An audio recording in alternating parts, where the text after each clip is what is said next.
مہدی عباسی جو کہ بنی عباس کا تیسرا خلیفہ تھا، ایک دن امام موسیٰ کاظم علیہ السلام کی خدمت میں بیٹھا ہوا اور اس کے ساتھ ابو یوسف جو اہل بیت کا مخالف تھا وہ بھی بیٹھا ہوا تھا۔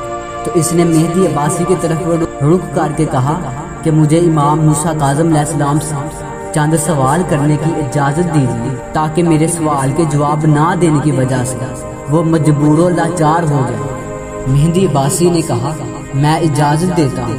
ابو یوسف نے امام موسیٰ کاظم علیہ السلام سے کہا اجازت ہے کہ میں ایک سوال کروں؟ تو امام نے فرمایا ہاں سوال کرو۔ ابو یوسف نے کہا جس نے حج کا احرام باندھ رکھا ہو کیا اس کے سائے میں چلنا جائز ہے؟ تو امام نے جواب دیا جائز نہیں ہے۔ تو ابو یوسف نے کہا اگر کسی محرم نے زمین میں خیمہ نصب رکھا ہو تو کیا اس میں اس کا جانا جائز ہے؟ تو امام نے کہا ہاں جائز ہے۔ تو ابو یوسف نے کہا ان دونوں سایوں میں کیا فرق ہے کہ پہلے والے میں جائز نہیں اور دوسرے والے میں جائز ہے؟ امام موسیٰ کاظم علیہ السلام کے چہرے پر جلال آیا اور فرمایا عورت پر اس کی ماہواری کے زمانے میں چھوٹی ہوئی نمازوں کی قضا کرنا واجب ہے؟ ابو یوسف نے کہا نہیں۔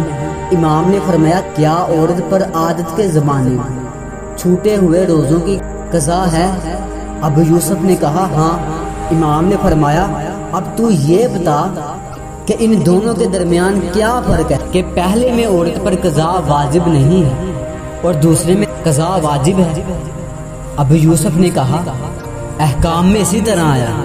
امام نے فرمایا حج کے زمانے میں احرام باندھ لینے والے کے لیے بھی اسی طرح کا حکم ہے جیسے کہ میں نے بتایا ہے۔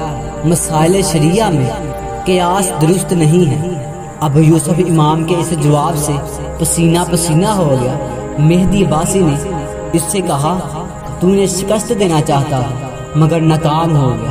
ابو یوسف نے کہا امام موسیٰ کاظم علیہ السلام نے مجھے ہلاکت خیز پتھر سے قتل کر دیا جس کی وجہ سے میں بے بس لاچار ہو گیا۔